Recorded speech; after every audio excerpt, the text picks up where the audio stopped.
क्यों जरूरी है इग्नोर करना? जीवन में हर इंसान यह चाहता है कि वह खुश रहे, शांति से जिए और अपने सपनों को पूरा करे।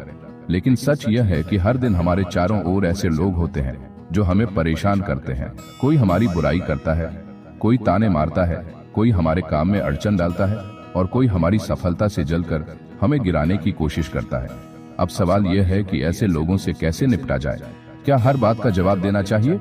क्या हर विवाद में उलझना चाहिए? क्या हर आलोचना पर बहस करनी चाहिए? अगर आप ऐसा करेंगे तो आपकी सारी ऊर्जा बेकार चली जाएगी। आपका दिमाग हमेशा तनाव में रहेगा और आपके पास अपने काम के लिए समय ही नहीं बचेगा। यही कारण है कि चाणक्य ने कहा था, मूर्ख से वाद विवाद करने वाला व्यक्ति कभी सुखी नहीं रह सकता।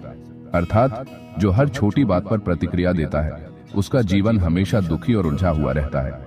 इसलिए सबसे बड़ा हथियार है इग्नोर करना। आज हम विस्तार से जानेंगे कि इग्नोर करने के साथ सबसे शक्तिशाली तरीके कौन से हैं और इन्हें अपनाकर आप अपने जीवन को कैसे बदल सकते हैं। पहला तरीका, अपने फोकस को बदलना। सबसे पहले हमें यह समझना होगा कि इग्नोर करना मतलब भागना नहीं है, बल्कि इग्नोर करना मतलब है अपनी ऊर्जा को सही दिशा में लगाना। जब कोई आपकी आलोचना करता है तो आपका दिमाग तुरंत कहता है, जवाब दो, उसे सबक सिखाओ। लेकिन जरा सोचिए, अगर आपने जवाब दिया तो क्या होगा? सामने वाला और भड़क जाएगा, उसकी बातों में और दम आ जाएगा। आप बहस में उलझकर अपना वक्त बर्बाद कर देंगे। लेकिन अगर आप इग्नोर कर दें और अपना ध्यान अपने लक्ष्य पर लगा दें तो आप अपने सपनों की तरफ बढ़ते रहेंगे। सामने वाला खुद थककर चुप हो जाएगा। आपकी सफलता उसका सबसे बड़ा जवाब बन जाएगी। उदाहरण, महाभारत में जब दुर्योधन पांडवों को बार बार नीचा दिखाता था, अपमान करता था, तो पांडव हर बार लड़ाई नहीं करते थे। कई बार उन्होंने इग्नोर किया और अपने लक्ष्य यानी हस्तिनापुर और धर्म की रक्षा पर ध्यान केंद्रित रखा। यही कारण है कि अंत में जीत धर्म की हुई। याद रखिए, जहां ध्यान जाएगा वहीं ऊर्जा जाएगी। इसलिए गलत लोगों पर ध्यान देने के बजाय अपने सपनों पर ध्यान दीजिए। यही सबसे बड़ा इग्नोर है। दूसरा तरीका, मौन की शक्ति अपनाना। मौन को अक्सर लोग कमजोरी समझते हैं, लेकिन सच्चाई यह है कि मौन सबसे बड़ी ताकत है। चाणक्य नीति में कहा गया है, मौन रहना सबसे बड़ी साधना है और यह सबसे अच्छा उत्तर भी है। जब कोई आपको बार चिढ़ाने की कोशिश करता है और आप जवाब नहीं देते तो वह थककर खुद ही चुप हो जाता है। मौन आपके आत्मनियंत्रण को दिखाता है। मौन आपके स्तर को ऊंचा करता है। मौन आपके दुश्मनों को कमजोर करता है। कहानी, भगवान बुद्ध के पास एक बार एक व्यक्ति आया और उन्हें गालियां देने लगा। बुद्ध मुस्कुराते रहे, कुछ नहीं बोले।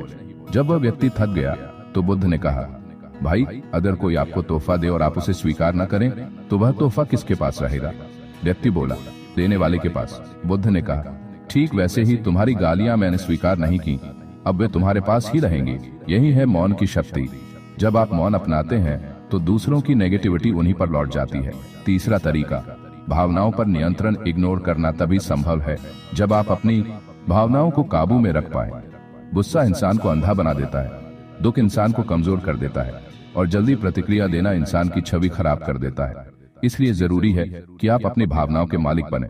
जब कोई आपको गुस्सा दिलाए तो तुरंत जवाब मत दीजिए। गहरी सांस लीजिए और खुद से कहिए, यह इंसान मेरी शांति छीनने लायक नहीं है। हर नेगेटिव परिस्थिति को एक टेस्ट की तरह लीजिए। क्या आप अपनी भावनाओं पर कंट्रोल कर सकते हैं या नहीं? उदाहरण, भगवान श्री कृष्ण महाभारत में हमेशा शांत रहते थे, चाहे दुर्योधन कितना भी छल करे, चाहे शकुनी कितना भी षड्यंत्र रचे। कृष्णा कभी गुस्से में अंधे होकर प्रतिक्रिया नहीं देते थे। वे मुस्कुराकर बुद्धि और धैर्य से जवाब देते थे। यही कारण है कि उन्हें रणनीति का मास्टर कहा जाता है।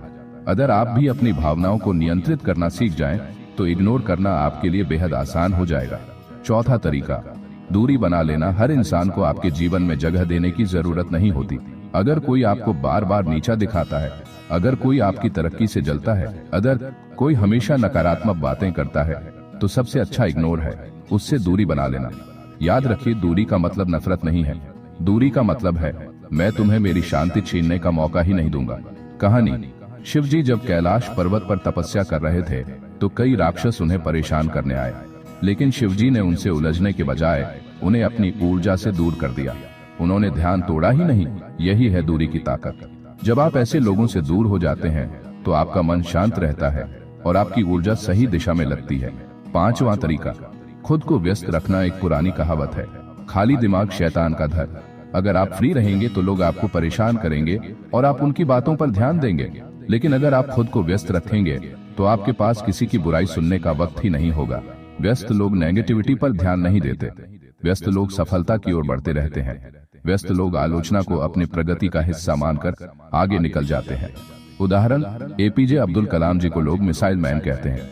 क्या आप सोच सकते हैं कि जब वे छोटे थे तो कई लोग उनका मजाक उड़ाते थे, लेकिन उन्होंने किसी को जवाब नहीं दिया। वे अपने सपनों में इतने व्यस्त रहे कि आलोचना पर ध्यान ही नहीं दिया। यही कारण है कि आज पूरी दुनिया उन्हें सलाम करती है। अगर आप भी अपनी लाइफ को इतना व्यस्त और प्रोडक्टिव बना लेंगे तो आपको किसी को इग्नोर करने की जरूरत ही नहीं पड़ेगी। छठा तरीका, सकारात्मक संगति। कहावत है, जैसा संग वैसा रंग। अगर आप नेगेटिव लोगों के बीच रहेंगे तो आप खुद भी नेगेटिव हो जाएंगे, लेकिन अगर आप पॉजिटिव लोगों के बीच रहेंगे तो इग्नोर करना बहुत आसान हो जाएगा। सकारात्मक लोग आपको सही दिशा दिखाते हैं, वे आपको प्रोत्साहित करते हैं और आपकी ऊर्जा बढ़ाते हैं। जब आपके पास सही संगति होती है तो आपको दूसरों की बेकार बातों से फर्क ही नहीं पड़ता। उदाहरण, हनुमान जी ने श्री राम का साथ पाया, इसलिए वे आज भी सबसे पूजनीय हैं। अगर हनुमान जी रावण जैसे व्यक्ति की संगति में होते तो क्या वे इतना महान बन पाते? कभी नहीं। यही कारण है कि हमें हमेशा ऐसे लोगों का साथ चुनना चाहिए जो हमें ऊपर उठाएं, न कि नीचे गिराएं। सातवां तरीका, आत्ममूल्य समझना। सबसे बड़ा इग्नोर तब होता है जब आप खुद को जानते हैं। अगर आपको अपनी कीमत पता है, अगर आपको अपने गुण और क्षमताओं पर भरोसा है, अगर आप खुद से प्यार करते हैं तो कोई भी बाहरी इंसान आपको चोट नहीं पहुंचा सकता। कहानी, एक बार एक शिक्षक ने अपने छात्रों से पूछा, अगर मैं इस 500 रुपए के नोट को जमीन पर गिरा दूं, कुचल दूं, तो क्या इसकी कीमत कम होगी? छात्रों ने कहा, नहीं, इसकी कीमत वही रहेगी। शिक्षक ने कहा, ठीक वैसे ही चाहे लोग तुम्हें कितना भी नीचा दिखाएं, तुम्हारी कीमत कभी कम नहीं होती। अगर आप अपने आत्म मूल्य को समझ लेंगे तो दुनिया की सारी आलोचनाएं आपके लिए सिर्फ शोर बन जाएंगी। निष्कर्ष, इग्नोर करना कोई कमजोरी नहीं है, यह आपकी मानसिक ताकत है, यह आपकी आत्मशक्ति है, यह आपकी सफलता का रास्ता है। जब आप इग्नोर करना सीख जाते हैं तो आप अपनी ऊर्जा बचाते हैं, अपने सपनों पर ध्यान लगाते हैं और धीरे धीरे इतनी ऊंचाई पर पहुंच जाते हैं कि आलोचक खुद ही चुप हो जाते हैं। याद रखिए, सफलता सबसे बड़ा बदला है और इग्नोर करना सफलता तक पहुंचने का सबसे आसान रास्ता। तो दोस्तों, इन 7 तरीकों को अपने जीवन में अपनाइए। 1. फोकस बदलना। 2. मौन रखना। 3. भावनाओं पर नियंत्रण। 4. दूरी बनाना। 5. व्यस्त रहना। 6. सकारात्मक संगति। 7. आत्ममूल्य समझना। और देखिए कैसे आपकी जिंदगी बदल जाती है।